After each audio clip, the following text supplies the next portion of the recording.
Hello नमस्कार मेरे सभी प्यारे विद्यार्थियों, आरपीएससी व्यूज़ में आप सभी का एक बार फिर से स्वागत है। और आज एक नए टॉपिक के साथ एक नई क्लास की शुरुआत कर रहे हैं हम। तो पीछे हमने इकोनॉमिक्स की जो क्लास की थी उसी में एक टॉपिक है जो बहुत ही अहम टॉपिक है, जिसका नाम है सतत विकास। यानी कि जो आपका जो सस्टेनेबल जो डेवलपमेंट है उसके ऊपर जो ये टॉपिक दिया हुआ है। जो यहाँ से क्वेश्चन आने की जो संभावना है वो थोड़ी ज़्यादा रहती है अन्य टॉपिक की अपेक्षा, तो इसलिए हम ही ये टॉपिक लेकर आए हैं। मुझे आशा है कि आप सभी लोग अच्छे होंगे, स्वस्थ होंगे, और जो भी नया बच्चा इस चैनल को देख रहा है वो सब्सक्राइब, लाइक एंड शेयर ज़रूर करते रहिएगा। और आपकी जो इकोनॉमिक्स की जो लगभग जो इकोनॉमिक्स है वो कम्प्लीटली होती जा रही है। और कोई एक दो है तो वो आप अपनी तरफ से कवर कीजिए, कर लीजिएगा। तो मैं इसके लिए आपके लिए माफ़ी चाहता हूँ, क्योंकि मेरा थोड़ा सा ऐसा ही काम निकल चुका था जिसकी वजह से मैं कंटिन्यू क्लास नहीं ले सका मैं। तो आज की जो क्लास जो रहेगी हमारी वो सस्टेनेबल की रहेगी। थोड़ा क्विकली रिवीजन भी करेंगे हम, क्योंकि आपके पास भी टाइम कम है और मेरे पास भी टाइम कम है। तो इसलिए हम इसको थोड़ा सा क्विक रिवीजन की तरह देखेंगे, और इसमें हम मुख्य बातों को समझते हुए हम चलेंगे जहाँ से क्वेश्चन आने की सर्वाधिक संभावना है। तो चलिए हम स्टार्ट करते हैं। तो हमारा जो टॉपिक है वो है सतत विकास। सतत विकास, जिसको इंग्लिश में बोला जाता है सस्टेनेबल डेवलपमेंट। ठीक है। तो ये हमारा जो टॉपिक है इसको हम देखेंगे। तो देखो, पहले हमें ये समझना होगा कि इसका अर्थ क्या होता है। इसके अर्थ की अगर हम बात करें तो अर्थ क्या है। ठीक है। तो अर्थ क्या है, देखो, कोई भी अगर हमें कोई भी हमारे पास प्राकृतिक संसाधन हैं या कोई भी सोर्स हैं, तो उनका अगर हम ये बात देखें कि उनका दोहन इस प्रकार से करना होता है कि आने वाली जो पीढ़ी होती है उनके लिए भी बचा के रखना है, और हमें भी यूज़ कर लेना है, उसकी हमारी जो आवश्यकता है उनकी भी पूर्ति कर लेना है, और आने वाली जो पीढ़ी है उनके लिए भी बचा के रखना है। यानी कि हमारी आवश्यकताओं की पूर्ति इस प्रकार से करना है ताकि आने वाली जो भावी जो पीढ़ियाँ हैं उनको किसी भी प्रकार का अभाव न हो उस संसाधन से। ठीक है। तो और प्राकृतिक जो नुकसान है वो भी ना हो। तो इससे संबंधित जो भी अवधारणाएं जो बनी हैं ये जो सतत विकास के रूप में सामने आई हैं, या इसको बोलते हैं धारणीय विकास भी बोलते हैं, जिसके लिए एक एसडीजी भी लाया गया है, वो भी हम देखेंगे इसमें। तो चलिए हम देखते हैं कि सबसे पहले इसकी अवधारणा का इतिहास की बात करते हैं। तो ध्यान रखना, अर्थ का मतलब हमने बता दिया है कि जो संसाधन जो भी है हमारे पास संसाधन है, संसाधनों का जो दोहन है वो कुछ इस प्रकार से करना है कि आने वाली जो भावी जो पीढ़ियां हैं, भावी जो पीढ़ी है उनके लिए भी बचाकर रखा जा सके। ठीक है। और हमारी जो आवश्यकता है उनको भी हम पूरा कर सकें। तो ध्यान रखना। तो इसकी जो अवधारणा की अगर हम बात करेंगे तो सतत विकास की जो एसडी है उसकी अगर हम अवधारणा की बात करें तो सबसे पहले अवधारणा जो लेकर आए थे सतत विकास के बारे में, हमें चर्चा जो मिली थी ये देखने को कहाँ पर मिली थी। तो अगर मैं देखूं तो ये जो चर्चा मिली थी 1960 में मिली थी। कब मिली थी? 1960 में। एक व्यक्ति हुआ था कार्सन। ठीक है।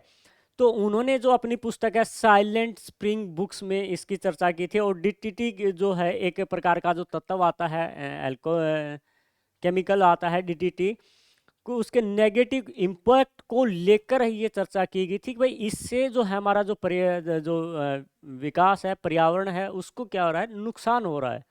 तो वहीं से सतत विकास की ये अवधारणाओं की शुरुआत होती है। तो हम मानते हैं कि 1960 में रासेल रॉसेल कार्सन, ठीक है, ये एक व्यक्ति हुए थे और इन्होंने एक पुस्तक लिखी थी जिसका नाम था साइलेंट साइलेंट स्प्रिंग्स। ठीक है, ये पुस्तक है उसकी, तो ध्यान रखना ये पुस्तक का नाम है साइलेंट स्प्रिंग्स। और इन्होंने इसमें जो चर्चा की थी किसके ऊपर की थी? डीडीटी के ऊपर। किसके ऊपर की थी? डीडीटी के ऊपर। ठीक है ना।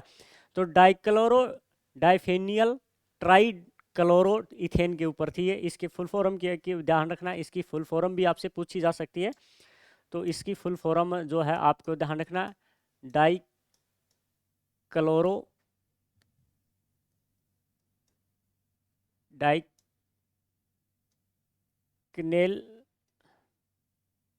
ट्राई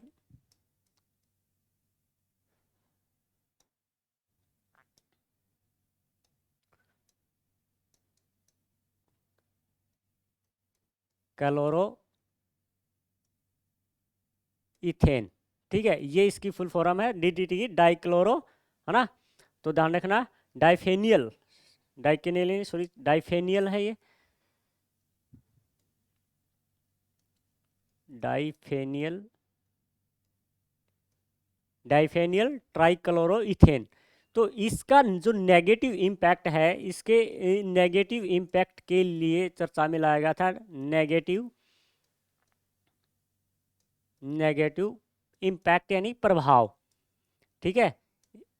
यानी कि अगर मैं यहाँ पे बात करूँ तो ये इसका जो नेगेटिव जो प्रभाव है उसको विश्व के सामने लेके आया कि भाई इसका ये नेगेटिव प्रभाव आ रहा है, तो हमें इसको रोकना चाहिए, ठीक है। इसके बाद अगर हम देखें तो 8 साल के बाद में 1968 में यहाँ पर एक व्यक्ति फिर हुए, उन्होंने भी इस के लिए चर्चा की और उसका नाम था पॉल इलरिच, ठीक है। क्या नाम था? पॉल इलरिच था। तो पॉल इलरिच था, उन्होंने ये बताया कि एक सतत विकास को नुकसान पहुंचाने के लिए बताया कि पॉपुलेशन बम का अवधारणा दी कि भाई ये पॉपुलेशन की जो जनसंख्या जो बढ़ रही है, पॉपुलेशन बढ़ रही है, इससे भी सतत विकास का नुकसान हो सकता है, क्योंकि जनसंख्या ज़्यादा होने के कारण संसाधनों का दोहन भी ज़्यादा होगा। दोहन ज़्यादा होगा तो आने वाली जो भावी पीढ़ी है उनके लिए वो संसाधन रह नहीं सकेंगे प्रयोग करने के लिए। तो ये भी एक प्रकार से हमारा नुकसान है, तो ध्यान रखिएगा। तो उन्होंने ये बताया कि जो जनसंख्या जो प्रभाव जो बढ़ रही है, इसका भी जो प्रभाव है वो देखने को मिलेगा, ध्यान रखना, मानव जनसंख्या, ठीक है। इसका पर्यावरण के ऊपर भी प्रभाव देखने को मिलेगा और संसाधनों के दोहन के ऊपर भी प्रभाव देखने को मिला। तो इसकी जो पुस्तक की अगर हम बात करें तो पुस्तक कौन सी है? Population bomb. ये चीज़ें आपको ध्यान रखना है, पॉपुलेशन बॉम्ब्स, ये ऐसा पूछा जा सकता है इसमें, तो आपको ये बहुत इम्पोर्टेंट है आपके लिए।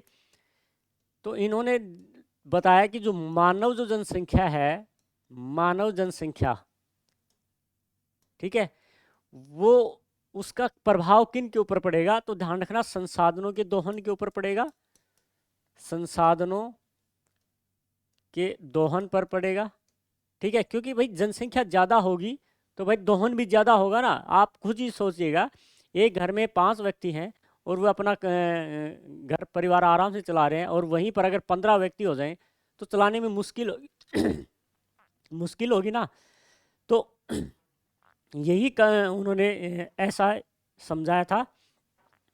और किसके ऊपर प्रभाव पड़ेगा? तो ध्यान रखना, पर्यावरण के ऊपर पर प्रभाव देखने को मिलेगा, जनसंख्या जो बढ़ रही है उसका भी, ठीक है।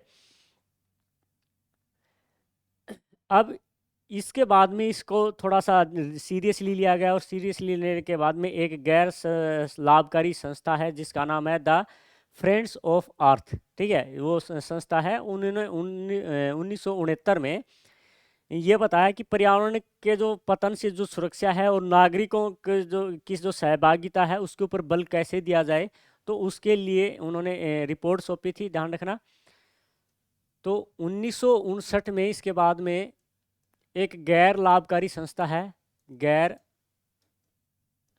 लाभकारी संस्था, ठीक है, और जिसका नाम है द फ्रेंड्स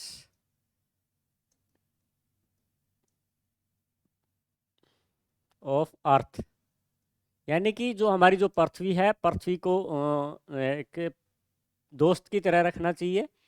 और उन्होंने इसमें क्या बल दिया? उन्होंने क्या दिया कि जो पर्यावरण जो है, ठीक है ना, जो हमारा जो पर्यावरण है, पर्यावरण के जो पतन से सुरक्षा कैसी की जाए, कि पतन जो हो रहा है उससे कैसे सुरक्षा की जाए, उसे सुरक्षा भी होनी चाहिए, और जो नागरिकों की जो सहभागिता है, यानी कि नागरिक की अपना कैसे योगदान दे सकते हैं पर्यावरण को बचाने में, तो उसके ऊपर भी बल दिया है।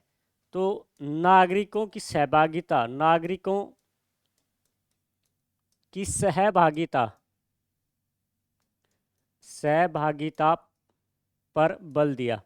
तो ये जो संस्था है, उन्होंने किन दो बातों के ऊपर ज़्यादा प्रभाव रखा, अपनी बातों को आगे रखा? वो था पर्यावरण के पतन से सुरक्षा कैसे की जाए, दूसरा था कि नागरिकों की जो सहभागिता है, योगदान है, वो भी कैसे दिया जाए पर्यावरण की सुरक्षा के लिए। तो ये जो कॉमन जो बात रखी गई थी, ये किसके द्वारा रखी गई थी? गैर लाभकारी एक संस्था जिसका नाम है द फ्रेंड्स ऑफ अर्थ। ठीक है, द फ्रेंड्स ऑफ अर्थ, इसमें के माध्यम से।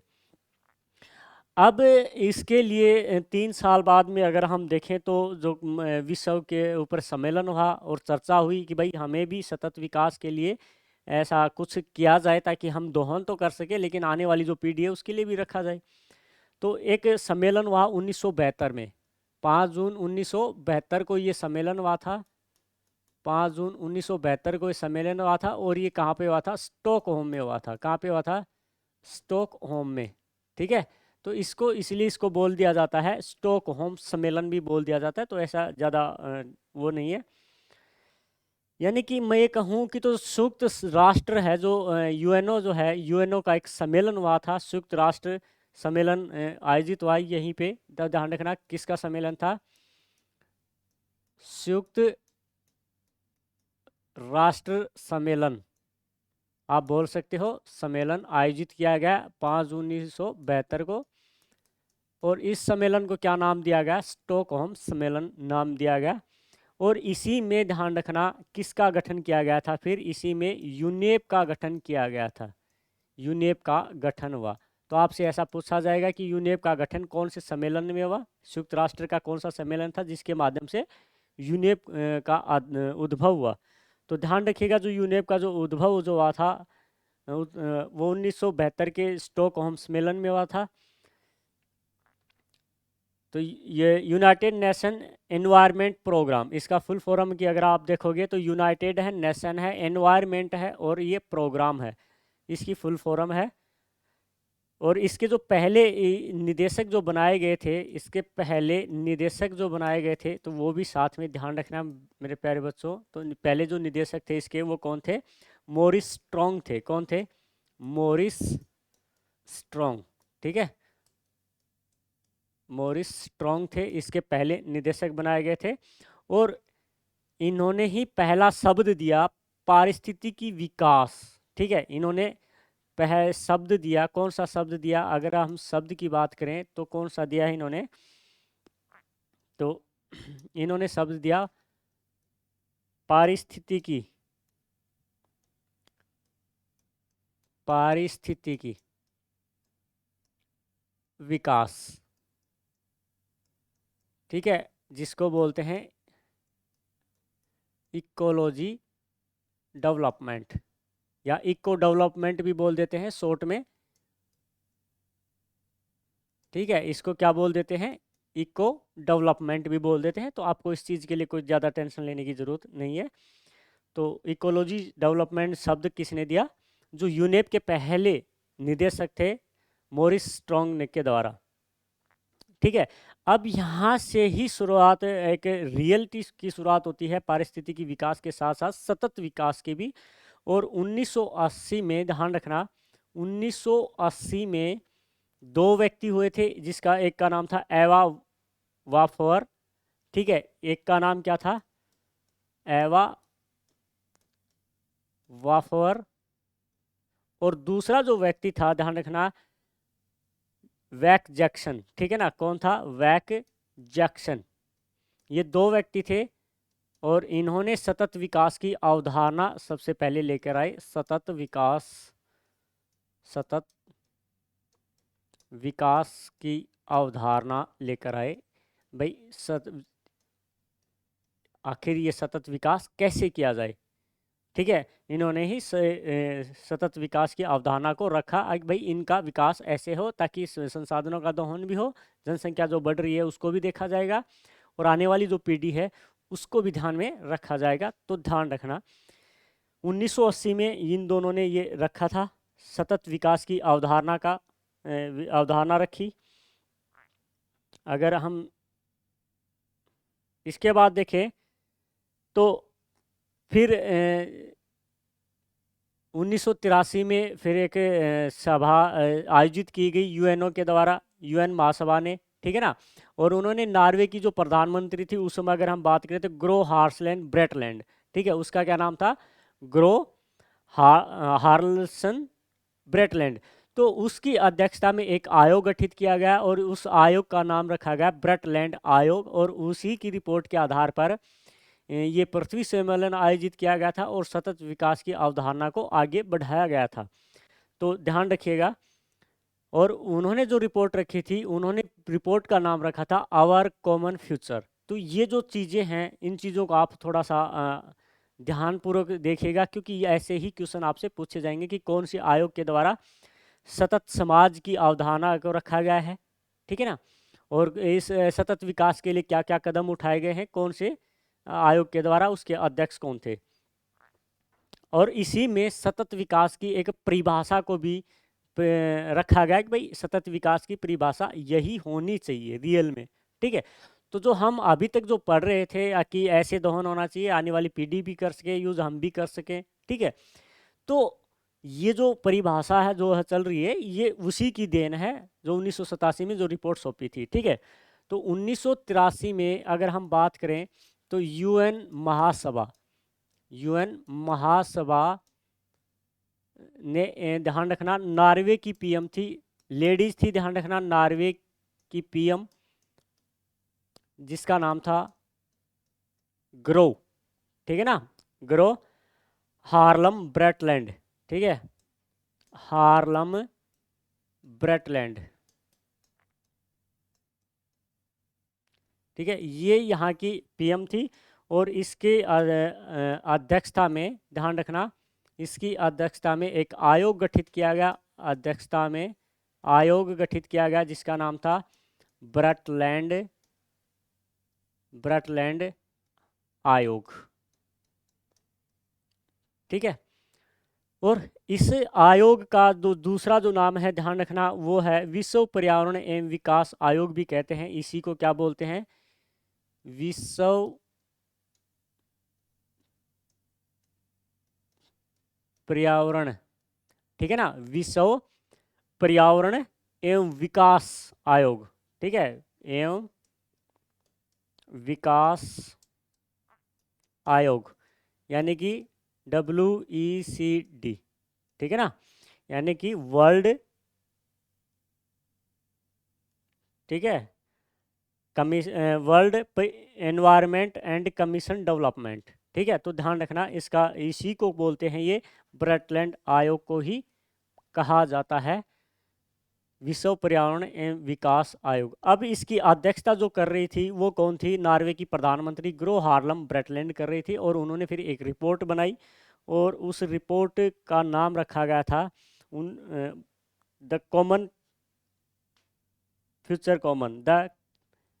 ठीक है ना। तो ध्यान रखना, आवर कॉमन फ्यूचर का नाम से, सॉरी, तो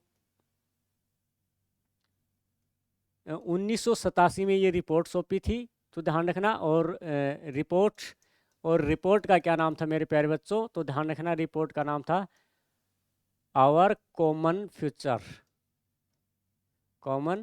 फ्यूचर, ये इसकी रिपोर्ट थी, या इस नाम से रिपोर्ट सौंपी उन्होंने। और इन्होंने इसी रिपोर्ट में, ध्यान रखना, सतत समाज का अवधारणा रखी, सतत समाज की अवधारणा भी निकल कर आई, ध्यान रखना। अब भाई सतत समाज कैसे किया जाए, ठीक है। और ये विश्व चर्च परिषद ने रखी थी, ध्यान रखना, इसी आयोग में, ध्यान रखना, ये समाज कौन सी, विश्व चर्च परिषद इस आयोग में रखी थी, ध्यान रखना। कि भाई इसके ऊपर भी ध्यान दिया जाए, सतत विकास के ऊपर तो आप ऐसे कार्य कर रहे हो, लेकिन सतत समाज को, अगर जब तक सतत समाज नहीं बनाओगे तब तक सतत विकास नहीं होगा। तो ये विषय है, ये टॉपिक है सतत समाज की अवधारणा। आप बोल सकते हो कि यहीं से निकल के आई है, ब्रटलैंड आयोग से। और ये रखने वाले कौन थे? विश्व चर्च परिषद के द्वारा। ठीक है, तो इसका जो संबंध जो था, इन्होंने इसका जो संबंध था सतत समाज का, अगर हम संबंध की बात करें तो न्याय युक्त,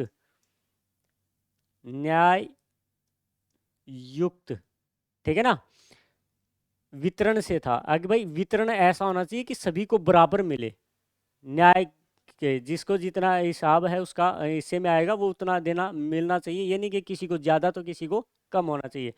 तो न्याय युक्त वितरण से इसका संबंध था। तो ध्यान रखना, समाज के लिए जिस समाज को जितनी आवश्यकता है उसको उतना ही मिलना चाहिए, ज़्यादा नहीं और कम भी नहीं मिलना चाहिए।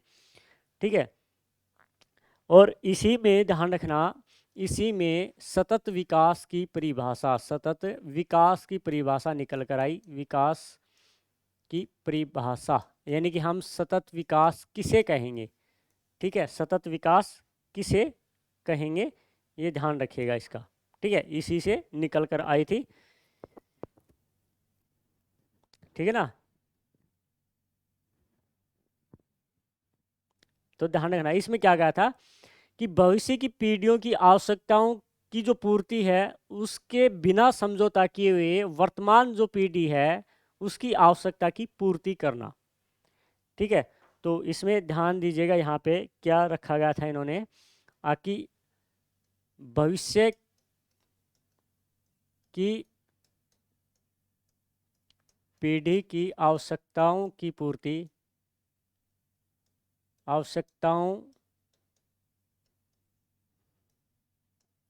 पूर्ति के साथ बिना समझौता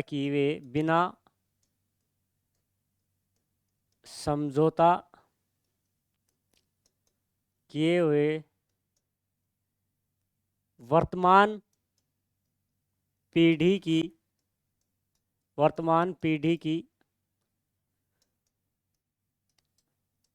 आवश्यकता की पूर्ति करना। भाई जो आने वाली जो पीढ़ी है उसकी आवश्यकता है, उसके साथ कोई समझौता मत करो, और जो वर्तमान जो पीढ़ी है उसकी आवश्यकता की भी पूर्ति करो। ठीक है, यानी कि उसको जो भविष्य की जो पीढ़ी की आवश्यकता की पूर्ति के साथ बिना समझौता किए, ठीक है ना, बिना समझौता किए वर्तमान पीढ़ी की आवश्यकता की पूर्ति करना। ये परिभाषा किसने दी थी? ध्यान रखना, सतत विकास की रिपोर्ट आई थी 1987 में, आवर कॉमन फ्यूचर में, उसमें सतत विकास की परिभाषा यही सर्वमान्य मानी गई है। ठीक है, तो ये चीज़ का थोड़ा सा ध्यान रखिएगा। क्लियर हो गया?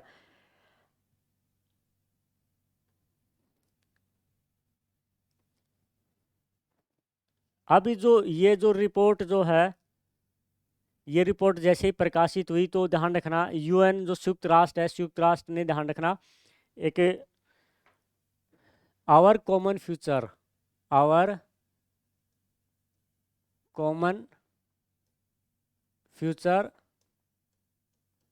रिपोर्ट प्रकाशित हो गई है। और प्रकाशित होने के बाद, प्रकाशित होने पर, ठीक है ना, प्रकाशित होने पर जो यूएन है, आपका जो यूएन है, ध्यान रखना, यूएन की अगर हम बात करें तो यूएन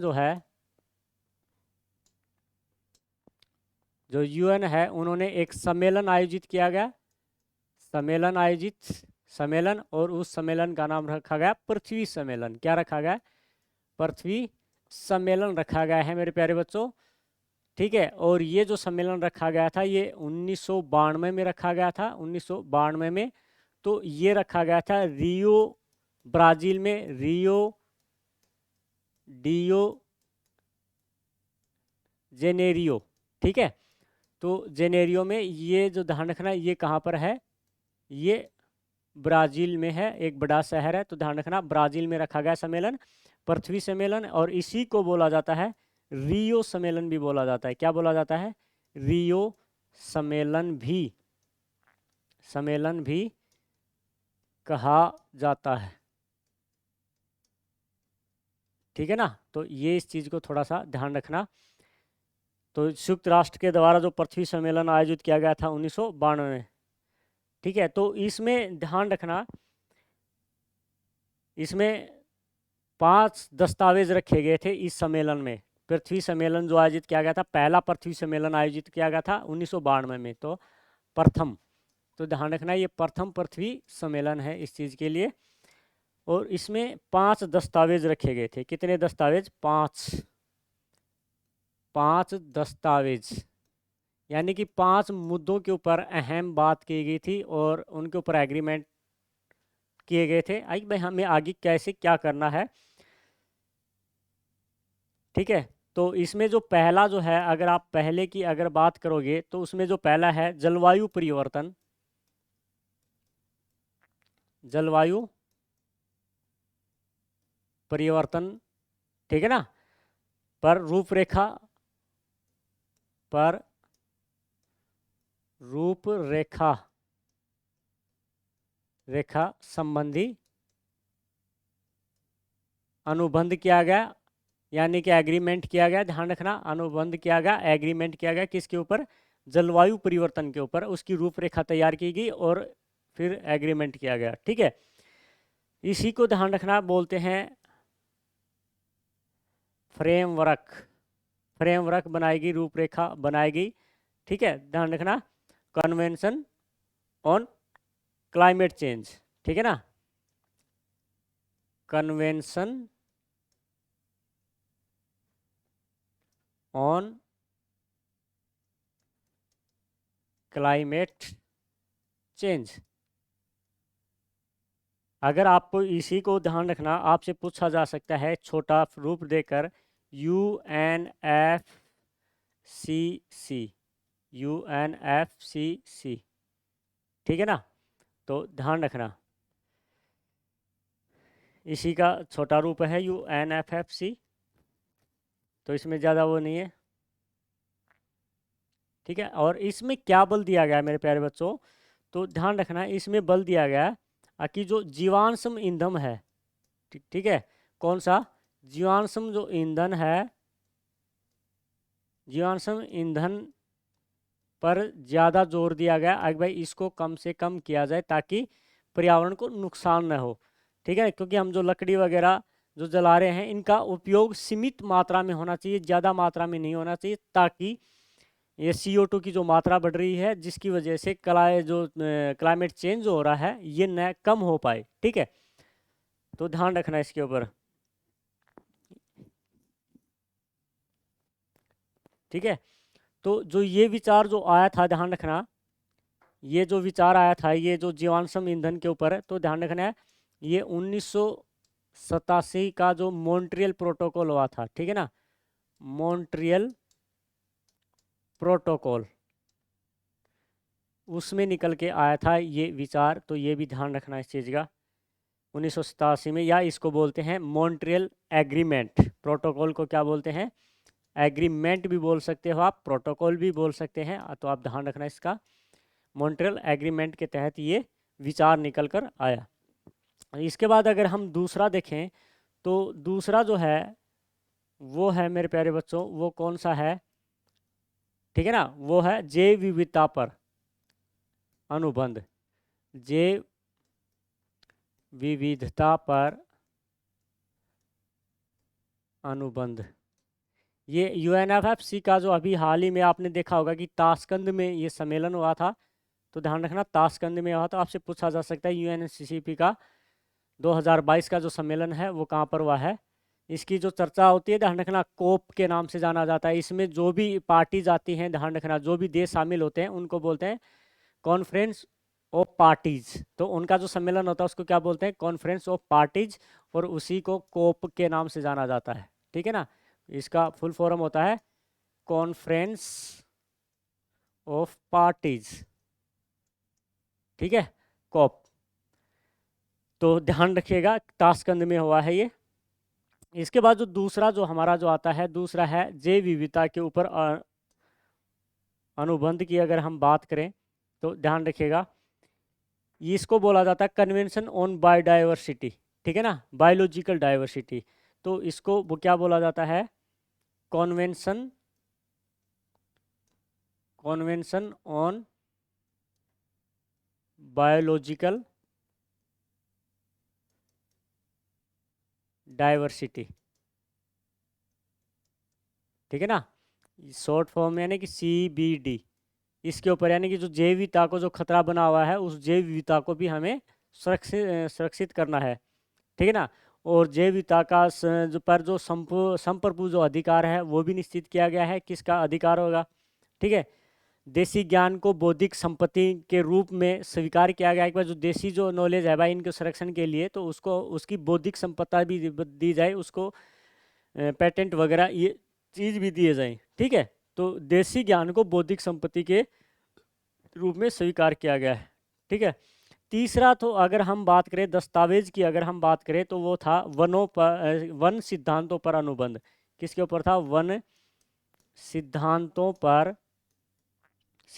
पर अनुबंध, ठीक है ना। जो कि उष्णकटिबंधीय जो क्षेत्र हैं उन क्षेत्रों में ज़्यादा ध्यान रखना वाले जो देश हैं उन्होंने ये चीज़ रखी गई थी। तो अंतर्राष्ट्रीय हस्तक्षेप को असहनीय माना है कि भाई जो दूसरे देश आकर इसमें हस्तक्षेप कर रहे हैं हमारे वनों वाले क्षेत्र में, तो उसके ऊपर भी चर्चा की जाए। तो वनों के लिए भी की गई थी, ठीक है। और चौथा जो दस्तावेज की अगर हम बात करें तो जो चौथा दस्तावेज था रियो घोषणा के नाम से जाना जाता है, रियो घोषणा के नाम से। किसके नाम से? रियो घोषणा के नाम से। और इसमें 27 सिद्धांत रखे गए थे। कितने? 27 सिद्धांत रखे गए थे। तो ध्यान रखना, जब प्राकृतिक संसाधन पर राष्ट्रीय जो संप्रभुता है और राज्यों के बीच जो सहयोग है उसके ऊपर इसमें बल दिया गया था 27 सिद्धांतों में सबसे ज़्यादा। और पांचवा जो है वही आपके लिए बहुत इम्पोर्टेंट है, एजेंडा 21। क्या है? एजेंडा 21 रखा गया था, ठीक है। तो इसका जो ध्यान रखना है, इसमें बड़े राज्य सहकारी संस्थानों के स्थान पर नागरिकों और NGO को भी शामिल किया गया है। इसमें क्या किया गया है ये ध्यान रखना, इसमें ध्यान रखना नागरिकों, भाई बड़ी सरकार वगैरह वे तो शामिल हैं, नागरिकों व जो NGO जो होते हैं, नॉन गवर्नमेंट ऑर्गेनाइजेशन जो होते हैं, जो गैर सरकारी जो संगठन होते हैं और जो नागरिक होते हैं उनको भी इसमें शामिल किया गया है। पहले शामिल नहीं किया जाता था, तो ध्यान रखना इसके ऊपर, ठीक है ना। राज्य और सरकारी जो संस्थान जो प्रयोग करेंगे पर्यावरण को सुरक्षा के लिए वो कर रहे हैं, प्रयास कर रहे हैं, तो अब नागरिक भी कर सकते हैं और NGO भी कर सकते हैं। दूसरा, इसमें जो अगर आप अहम बात देखोगे तो विकेंद्रीकरण की वकालत की है। किसके ऊपर? विकेंद्रीकरण के ऊपर, विकेंद्रीकरण की वकालत की है, यानी कि सतत विकास का है वो डिस्ट्रीब्यूट कर दो छोटे लेवल पर, ठीक है। यानी कि बड़े लेवल की तरफ ही नहीं जाना चाहिए इसके ऊपर, ठीक है। और इसका जो क्रियान्वयन कौन करता है एजेंडा 21 का, अगर हम देखें तो एजेंडा 21 का ध्यान रखना, हाँ प्रत्येक वर्ष सम्मेलन होता है, प्रति वर्ष जो होता है ध्यान रखना, और वो होता है 3 सप्ताह के लिए। कितने के लिए? 3 सप्ताह के लिए होता है। और इसके लिए एजेंडा 21 के लिए ध्यान रखना सतत विकास परिषद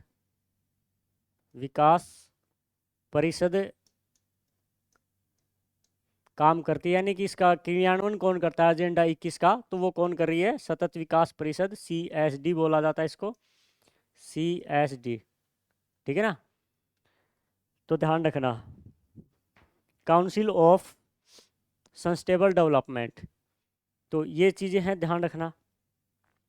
तो ये सभी जो बातें हैं ये ध्यान रखना। रियो जो आपका जो रिपोर्ट है आवर कॉमन फ्यूचर्स, उसमें की रिपोर्ट के बाद में 1992 का पृथ्वी सम्मेलन आयोजित हुआ और उसमें ये तथ्य रखे गए, 5 दस्तावेज रखे गए।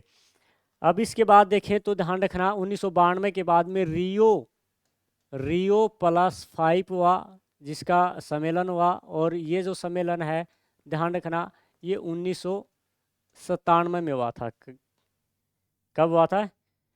1997 में हुआ था। और इसमें क्या चर्चा की गई भाई, जो ये एजेंडा जो 21 जो है, एजेंडा 21 जो है 21 पर बल दिया गया है भाई, इसके ऊपर सबसे ज़्यादा बल दिया जाए, ठीक है ना, सबसे ज़्यादा बल दिया जाए। रियो में ही आयोजित हुआ था, रियो डी जेनेरियो है वहीं पर ये आयोजित किया गया था, तो ध्यान रखिएगा इसमें, ठीक है। क्लियर हो गया। अब इसमें ध्यान रखना, इसके बाद में जो रियो जो हुआ था, रियो 10 के नाम से जाना जाता है, रियो 10, ठीक है ना, रियो प्लस 10। रियो का मतलब, जो रियो रियो का मतलब यहाँ पे क्या ले रहे हो, 1992, 1992 में आप 5 जोड़ोगे 97, ठीक है। रियो का मतलब 1992 प्लस में 10 जोड़ोगे तो 2002, ठीक है ना, 2002 में। तो ये कब आयोजित हुआ था, 2002 में आयोजित हुआ था। और कहाँ पे हुआ था, तो दक्षिण अफ्रीका के जोहान्सबर्ग में हुआ था, जोहान्सबर्ग में आयोजित किया गया था ये। और इसमें भी ध्यान रखना, किन बातों के ऊपर ध्यान रखा इसमें, ये एजेंडा 21 के ऊपर तो बल दिया ही गया, ठीक है, एजेंडा 21 पर बल दिया, यानी कि लागू करने के लिए ध्यान रखना, ठीक है ना, ज़्यादा से ज़्यादा इसके ऊपर ध्यान दिया जाए, इसके ऊपर तो जोर दिया ही गया।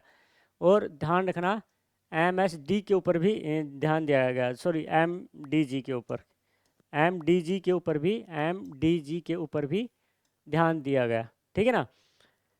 यानी कि मिलियन डेवलपमेंट गोल, इसका फुल फॉर्म क्या होता है, मिलियन डेवलपमेंट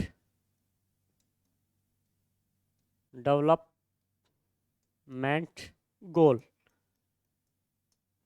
ठीक है ना।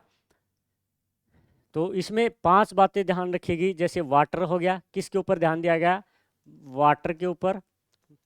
ये गोल कौन कौन से, जो MSD में कौन कौन से गोल रखे गए हैं, तो जैसे वाटर, जल, एग्रीकल्चर,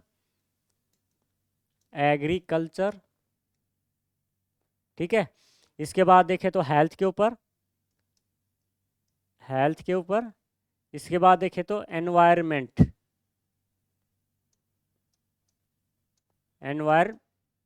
के ऊपर ध्यान दिया गया, और बायोडाइवर्सिटी के ऊपर ध्यान दिया गया,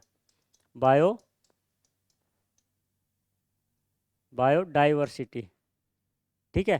तो इनके ऊपर 5 बातों के ऊपर बल दिया गया MSD के तहत, किसके तहत, MSD के तहत इन 5 बातों के ऊपर ध्यान दिया गया। तो ये आप ध्यान रखना, MSD में कौन कौन से गोल ज़्यादा महत्वपूर्ण हैं, तो कौन से गोल महत्वपूर्ण है, वाटर, एग्रीकल्चर, हेल्थ, एनवायरनमेंट और बायोडाइवर्सिटी के ऊपर, ठीक है, तो ध्यान रखिएगा।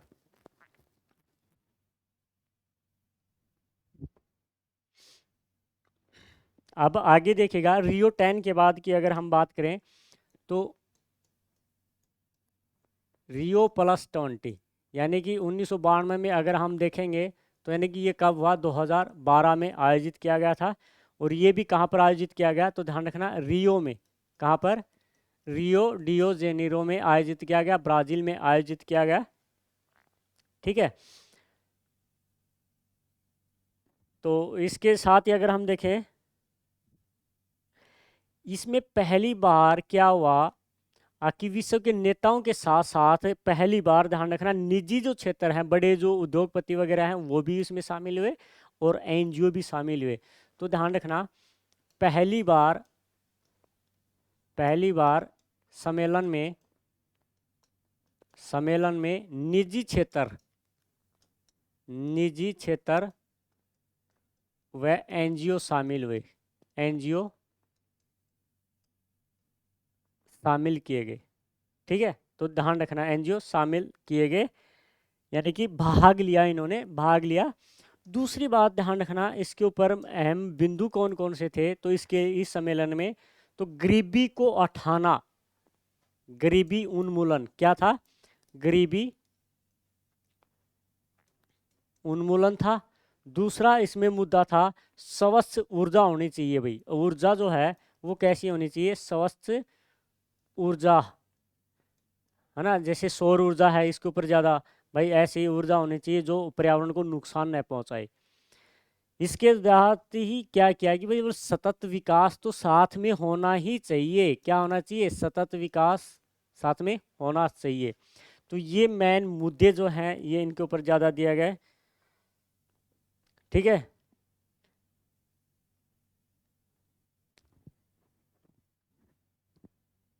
क्लियर हो गया।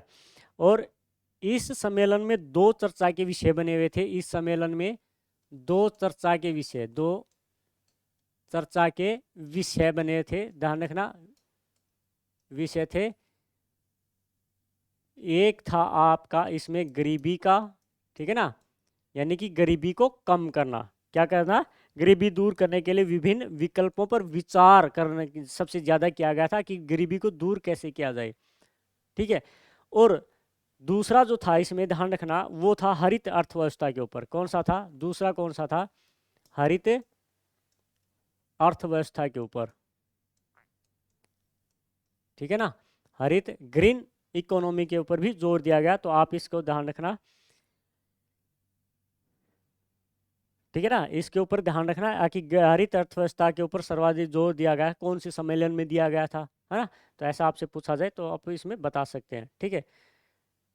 और फिर बाद में इसमें डिसाइड किया गया कि हमें 7 क्षेत्र ऐसे चिन्हित कर लेने चाहिए जो कि हमें सबसे ज़्यादा कार्य करने होंगे। तो तो ध्यान रखना, इस सम्मेलन में 7 क्षेत्रों को चुना। कितने क्षेत्रों को, 7 क्षेत्रों को चुना गया, ठीक है।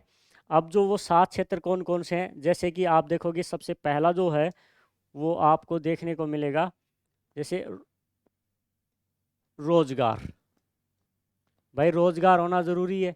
दूसरा ऊर्जा होना ज़रूरी है। तीसरा पोषण आहार होना ज़रूरी है, ठीक है, पोषण आहार, ठीक है ना, पोषण आहार यानी कि स्वस्थ खाना, न्यूट्रिशन फूड, ठीक है ना। और खाद्य सुरक्षा के ऊपर ध्यान देना चाहिए। किसके ऊपर, खाद्य सुरक्षा के ऊपर ध्यान देना चाहिए। और क्षेत्र जो चुने गए थे जल और समुद्र, कौन सा, जल के ऊपर, और समुद्रों को भी ध्यान में रखा गया है। इसमें ध्यान रखना है कि समुद्र में जो कचरा वगैरह जो जाता है उस चीज़ को भी ध्यान रखा गया है। और साथ में जो प्राकृतिक जो आपदा जो आती है भाई, आपदा से भी बचने का भी प्रबंधन किया जाना चाहिए। तो ये मुख्य रूप से 7 क्षेत्र इस सम्मेलन में चुने गए थे, ठीक है। और साथ में ध्यान रखना, साथ में लाया गया था SDG का विचार। SDG का विचार भी इसी सम्मेलन में लाया गया था। SDG का विचार भी इसी सम्मेलन में लाया गया था, यानी कि सस्टेनेबल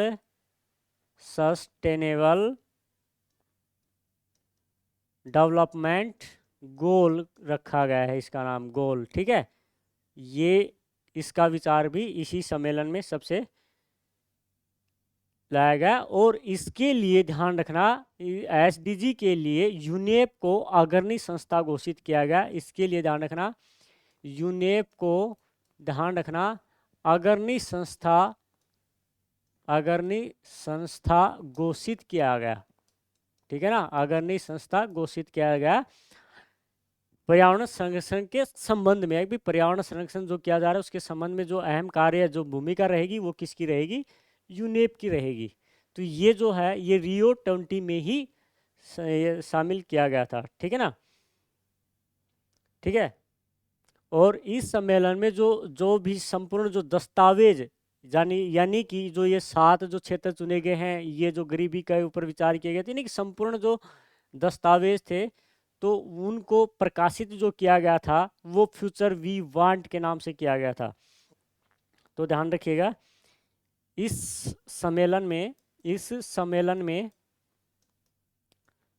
संपूर्ण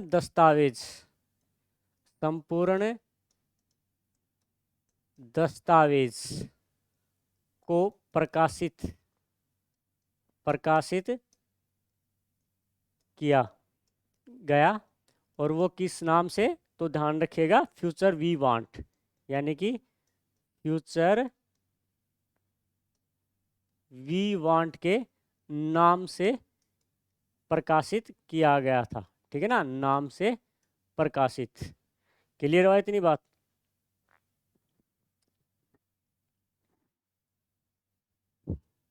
हो गया। तो ध्यान रखिएगा, ये थोड़ा क्विक रीजन चल रहा है मेरे प्यारे बच्चों। तो मुझे आशा है कि आप इस चीज़ को, टॉपिक को बेहतरीन तरीके से समझ रहे होंगे। आप इन पॉइंटों को याद रखिएगा और यहीं से आपके क्वेश्चन बन के आएंगे। थोड़ा बहुत अगर आए तो आपको थोड़ा दिमाग लगाना है, कॉमन सेंस लगाना है, रटना नहीं है यहाँ पे, ठीक है। तो चलिए आगे बढ़ते हैं। अब हम देखते हैं SDG। SDG क्या है, ठीक है, और यही हमारा मेन मुद्दा है। और आपके लिए भी ध्यान रखना, महत्वपूर्ण जो क्वेश्चन रहेंगे वो यहीं से उठेंगे SDG का। भाई कब लागू किया गया था SDG का, है ना। तो 2012 में तो इसका विचार आया था, आपने देखा होगा कि Rio 20 में इसका विचार आया था। ये धारणीय विकास लक्ष्य है एक प्रकार से। ये क्या है भाई मेरे प्यारे बच्चों? धारणीय विकास लक्ष्य है। ये क्या है? धारणीय विकास लक्ष्य है ये, ठीक है। धारणीय विकास लक्ष्य हैं एक प्रकार से। और ये सितंबर 2015 में लागू किया गया था। कब? सितंबर 2015 में लागू लाया गया था ये। भाई और लागू की बात है, सॉरी ये लागू यहाँ पे नहीं, 2015 में ये इसकी वो की गई थी कि भाई 2015 में इसका कार्य शुरू हो गया था। और लागू की बात करेंगे तो 1 जनवरी 2016 को लागू, यानी कि बनकर जो तैयार हुआ था वो SDG सितंबर 2015 में, ठीक है। और 1 जनवरी 2016 से क्या हो गया? लागू हो गया। और कितने वर्षों के लिए पूछा जाए तो आपको ध्यान रखना 15 वर्षों के लिए। कितने वर्षों के लिए? 15 वर्षों के लिए। यानी कि मैं बात करूं कि 2030 तक हमें SDG जो धारणीय विकास जो लक्ष्य जो हम रखे गए हैं उनको अचीव करना है, उनको प्राप्त करना है, ठीक है। क्लियर हो गया? और ये जो उद्भव जो किया गया था, तो ध्यान रखना UN जो है, UN महासभा है, UN महासभा का जो 17वां जो सम्मेलन था, 17 सम्मेलन में इसका उद्भव हुआ है। ध्यान रखना, ऐसा आप मान सकते हो इसका, क्योंकि उस समय जो सम्मेलन जो चल रहा था UN महासभा का, उसी में के तहत ये बोल दिया गया कि ये लागू होगा, तो वहीं से इसका उद्भव माना जाता है, ठीक है। और ये उद्भव जो ये सम्मेलन कहाँ पे हो रहा था? न्यूयॉर्क में हो रहा था। कहाँ पे हो रहा था? न्यूयॉर्क, अमेरिका के USA में हो रहा था ये, तो ध्यान रखना अमेरिका का शहर है। अब इसमें अगर मैं यहाँ पे बात करूँ तो यहाँ पे कितने लक्ष्य रखे गए हैं इसमें? ये जो लक्ष्य हैं, ये लक्ष्य बहुत पूछे जाते हैं। तो ये जो ये लक्ष्य जो रखे गए हैं, ये कितने रखे गए हैं? तो आप ध्यान रखिएगा, 17 लक्ष्य रखे गए हैं। यानी कि कितने गोल, आपसे पूछा जाए कि गोल कितने हैं, तो 17 गोल या लक्ष्य रखे गए हैं। और 169 जो है वो टारगेट है। ये क्या है? टारगेट्स, यानी कि प्रायोजन। प्रायोजन की बात करें तो वो कितने हैं? 169 हैं, ठीक है। जैसे लैंगिक समानता को समाप्त कर, असमानता जो फैली हुई है ना स्त्री और पुरुष में, वो समाप्त करना, गरीबी उन्मूलन को समाप्त करना, स्वस्थ ऊर्जा, जल वगैरह वगैरह, ये जो चीज़ें हैं आजीविका के लिए जो भी विकास करना है, इन सभी के लिए ये 17 लक्ष्य रखे गए हैं, ठीक है। तो ध्यान रखिएगा इस चीज़ का। अब कुछ थोड़ा हटके देखते हैं हम इनसे यहाँ पर, कि भाई जो सतत जो विकास है उसके मूल विचार क्या हैं। आपसे पूछ लिया जाए कि निम्नलिखित में से कौन कौन से मूल विचार हैं, तो सतत विकास के मूल विचार, सतत विकास के मूल विचार कौन कौन से हैं भाई?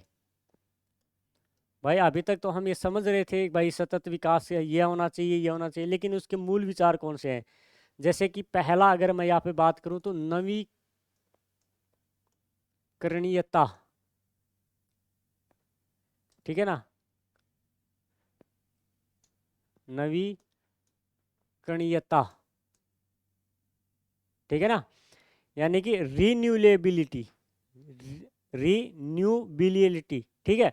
यानी कि कोई भी अगर चीज़ संसाधन का अगर हम दोहन कर रहे हैं तो इस प्रकार से दोहन होना चाहिए कि उसको दोबारा में प्रयोग लाई जा सके। तो ये इसका मूल विचार रखा है, क्योंकि संसाधन सीमित है, हमें उन्हीं से आवश्यकता पूर्ति करनी है, और आने वाली जो पीढ़ी है उसकी जो आवश्यकता की जो पूर्ति है उससे भी हमें समझौता नहीं करना है। तो इसलिए मूल विचार रखा गया कि हमें सबसे ज़्यादा जो ध्यान दिया जाए वो नवीकरणीयता के ऊपर ध्यान दिया जाए। जैसे हम कोयला यूज कर रहे हैं तो उसका हम नवीकरण ही नहीं कर सकते, दोबारा से प्रयोग नहीं कर सकते, ठीक है। दूसरा यहाँ पे रखा गया है भाई, जो चीज़ कम है आने वाली पीढ़ी के लिए कम बच रही है तो उसके स्थान पर कोई दूसरी चीज़ यूज कीजिएगा, यानी कि प्रतिस्थापन के ऊपर, प्रतिस्थापन के ऊपर यानी कि सब्स्टिट्यूशन के ऊपर जोर दिया, इसका मूल विचार है। ठीक है। और तीसरा जो है भाई, अंतर निर्भरता, एक दूसरे के ऊपर नहीं, खुद के ऊपर निर्भरता होनी चाहिए। इंटर, ठीक है ना, इंटर डिपेंडेंसी यानी कि खुद के ऊपर भी और थोड़ा बहुत दूसरे के ऊपर भी होना चाहिए, अंतर्निर्भरता। और दूसरा है चौथा है अनुकूलनशीलता, अनुकूलनशीलता।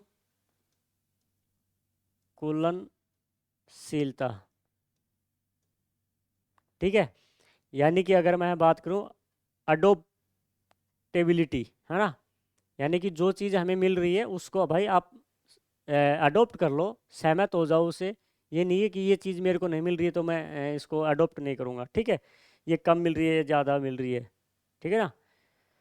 संस्थागत प्रतिबद्धता, यानी कि जो भी संस्था जिस चीज़ का संसाधनों का दोहन करी है उसके प्रति प्रतिबद्धता होनी चाहिए, और कि सीमित मात्रा में उसका दोहन करे, सीमित मात्रा में ही प्रयोग करे। ठीक है, ज़्यादा या कम नहीं करना चाहिए। तो पांचवा जो है मूल विचार है वो ध्यान रखना, संस्थागत प्रतिबद्धता।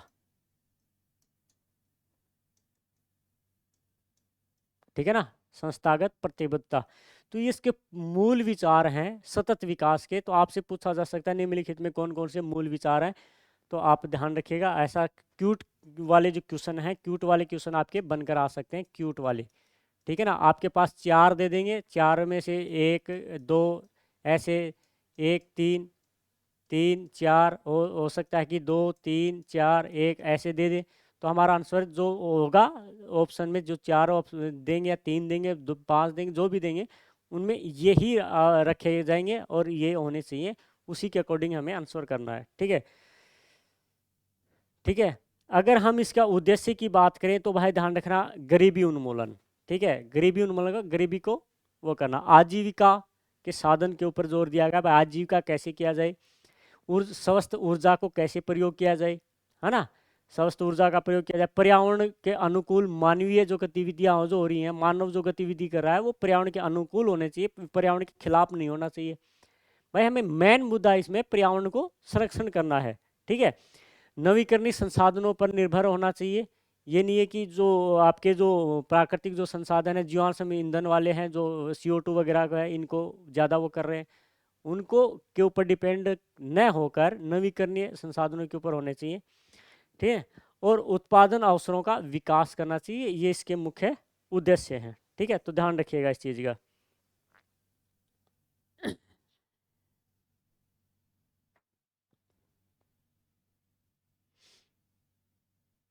अब प्रत्येक देश को इसके लिए अपने अपने स्तर के ऊपर प्रयास करने को कहा गया है। जैसे भारत के संदर्भ में देखेंगे तो कई मिशन चला रखे हैं।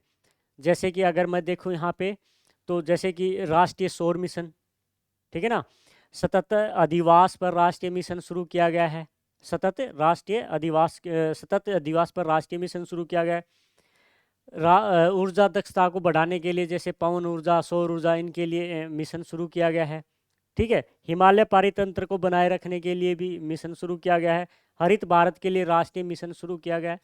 तो ये भारत के संदर्भ में सभी जो देश हैं वो कार्य कर रहे हैं इसको बचाने के लिए। तो आप इस चीज़ को थोड़ा सा ध्यान रखिएगा। ठीक है। अब देखते हैं हम इसकी रिपोर्ट। तो वैश्विक के नाम से ये आती है, वैश्विक सतत विकास रिपोर्ट, विकास रिपोर्ट। और ये 2012 से निकाली जा रही है, 2012 से निकाली जा रही है रिपोर्ट प्रत्येक देश की। भाई कौन सा देश है, ठीक है ना, कौन सा देश है, कितनी वो कर रही है, ठीक है ना, कितना वो पर्यावरण को देखकर अपना कार्य कर रहा होता है। तो ध्यान रखिएगा इस चीज़ का। अभी जो रिपोर्ट आई है वो ध्यान रखना, 2022 की जो रिपोर्ट है उसमें भारत का जो स्थान है 163 देशों में, 61-63 देशों में अगर हम बात करें तो ध्यान रखना 121वां स्थान है। कौन सा है? 121वां स्थान, 121वां स्थान प्राप्त किया है। 2021 में अगर हम बात करेंगे, 2021 में कौन सा था? तो ध्यान रखना 120वां स्थान था, एक स्थान लुढ़का है। और 2019 की अगर हम बात करेंगे तो ध्यान रखना 117वां स्थान था। सॉरी, 2020 में कौन सा था? 117वां स्थान था। ठीक है ना? 2020 में अगर हम बात करेंगे तो 117वां स्थान था। ये रिपोर्ट में आप थोड़ा सा ध्यान रख लीजिएगा। ये आपके लिए जो भी पेपर है, आरपीएससी का जो पेपर बनेगा उसके लिए सतत विकास के लिए क्लास है, क्विक रीजन किया के माध्यम से। तो ध्यान रखिएगा, ये रिपोर्ट प्रत्येक ये वर्ष निकाली जाती है। 2012 से शुरुआत इसकी हुई थी सतत विकास रिपोर्ट की। 2022 की का क्वेश्चन पूछा जा सकता है। तो स्थान पूछा जाए तो 121वां बताना है। पिछले स्थान से कितना नुकसान हुआ है? तो 1 पायदान का नुकसान हुआ है। और उससे पिछले की बात करें तो ध्यान रखना 4 पायदान का नुकसान हुआ है 2020 की रिपोर्ट की अकॉर्डिंग, अगर आपसे ऐसा पूछ लिया जाए तो ये आपकी जो सतत विकास वाली है, एक बार इसको थोड़ा सा देख लीजिएगा। हमने क्या क्या यहाँ पे देखा है। तो सबसे पहले हमने जो देखा है सतत विकास के बारे में देखा था। अगर भाई सतत विकास का क्या है, कैसे क्या होता है, इसका अर्थ जाना था। दूसरा हमने देखा था कि इसकी अवधारणा कहाँ से शुरुआत होती है। तो वो 1960 से शुरू होती है। 1960 में करने वाले जो व्यक्ति हैं वो कौन है? रासेल कार्सन है। और उन्होंने जो वो अपनी पुस्तक थी साइलेंट, ये पुस्तकें ज़रूर याद रखना है। और इसका नाम है डीडीटी, जो नेगेटिव इम्पैक्ट था उसके ऊपर ये रिपोर्ट पुस्तक लिखी गई थी। और उसी को ध्यान में लेकर आया था कि भाई इस डीडीटी है, इसके क्या क्या प्रभाव पड़ रहे हैं, कौन कौन से प्रदूषण हो रहे हैं, वगैरह वगैरह जो चीज़ें हो रही हैं। तो ध्यान रखिएगा इस चीज़ का। इसके बाद हमने देखा था भाई एक 1968 में फिर पॉल इलरिच आए थे। उन्होंने पॉपुलेशन बुक निकाली और मानव जनसंख्या को भी दोषी ठहराया था। फिर एक गैर लाभकारी संस्था आई जिसका नाम था द फ्रेंड्स ऑफ अर्थ। ये आपके लिए थोड़ा सा ध्यान रखना है। और इन्होंने 2 कारण बताए थे, पर्यावरण के पतन की सुरक्षा और नागरिकों की सहभागिता पर बल दिया जाए, ये ताकि इन हम सतत विकास कर सके। मेन जो चीज़ जो आपकी जो आ रही है भाई मेरे प्यारे बच्चों, वो ये है आपकी, ध्यान रखना 1980 में ये शुरुआत होती है। ध्यान रखना ये आपकी जो है 1972 का जो सम्मेलन है, सॉरी यहाँ से, ये सम्मेलन आपके लिए बहुत इंपॉर्टेंट है और यहीं से आपकी शुरुआत होती है। और इसके बाद हमने धीरे धीरे चीज़ें दिखी। तो मिलते हैं अगले सेशन में, देखते हैं अगला सेशन आपके लिए कौन सा होगा। सभी मेरे प्यारे विद्यार्थियों को आने वाली जो परीक्षा है उसकी बहुत बहुत बधाई। और मुझे आशा है कि आप ज़रूर सफल होंगे। मैं भी दुआ करता हूँ, भगवान से प्रार्थना करता हूँ, मन्नत मांगता हूँ कि आप ज़रूर सक्सेस हों। और जो भी नया बच्चा इस चैनल को देख रहा है वो चैनल को सब्सक्राइब कीजिएगा, लाइक कीजिएगा, शेयर कीजिएगा। और आपको ऐसे ही इस यूट्यूब चैनल के ऊपर आपको क्लास मिलती रहेंगी। और जो भी सब्जेक्ट आपका कमज़ोर है टीचर के लिए, आप या कोई भी सब्जेक्ट है तो जीके का, एसएसटी का, तो आप वो आप हमें उसके लिए आप रिगार्डिंग कर सकते हैं। हम वही सब्जेक्ट आपको इस यूट्यूब चैनल के ऊपर फ्री करवाएंगे। चलिए, जय हिंद, जय भारत।